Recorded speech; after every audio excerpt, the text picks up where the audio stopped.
श्रीराम जय राम जय जय राम, श्रीराम जय राम जय जय राम, श्रीराम जय राम जय जय राम।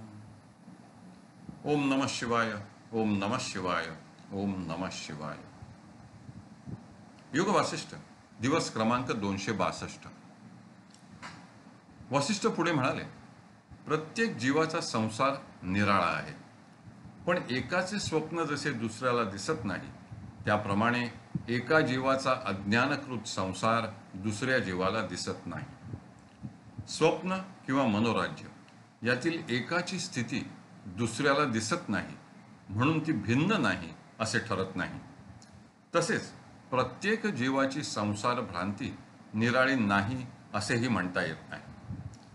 देह आणि सुखदुःखेही अशीच निराळी आणि कल्पित आहेत। रामा, आपली स्थिती देखील शुक्राच्या अनेक देहांप्रमाणे आहे, म्हणजे आपले देहही मिथ्या आहेत। आपल्या संकल्पांमुळे त्यांना सत्यत्व आले आहे।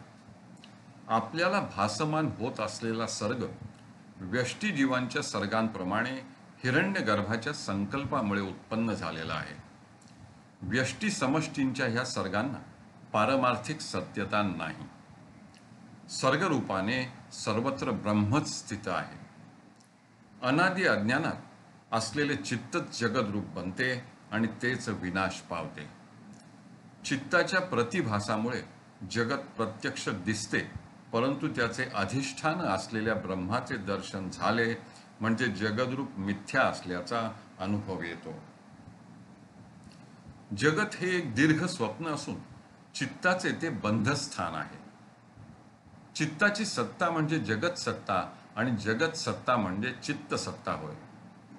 म्हणून एका चित्ताचा अभाव झाला म्हणजे जगाचाही अभाव होतो आणि असा अभाव निरंतर ब्रह्माचा म्हणजे सद्वस्तूचा विचार केल्याने होतो।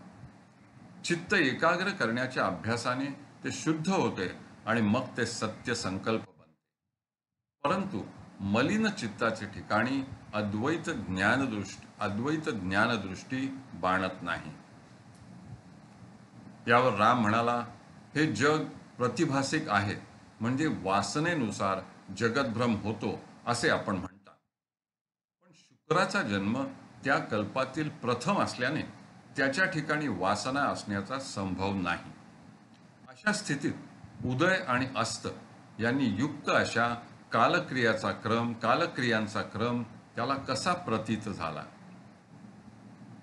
वसिष्ठ म्हणाले, रामा, पित्याचा उपदेश व शास्त्रावलोकन यांच्यामुळे ऐहिक व पारलौकिक जगतासंबंधी काही संस्कार त्याच्या चित्तात बीजरूपाने स्थित होते। तेच कालक्रिया रूपांनी व्यक्त झाले। जीव ज्या वासनेने बद्ध झालेला असतो तेच स्वरूप तो आत पाहतो।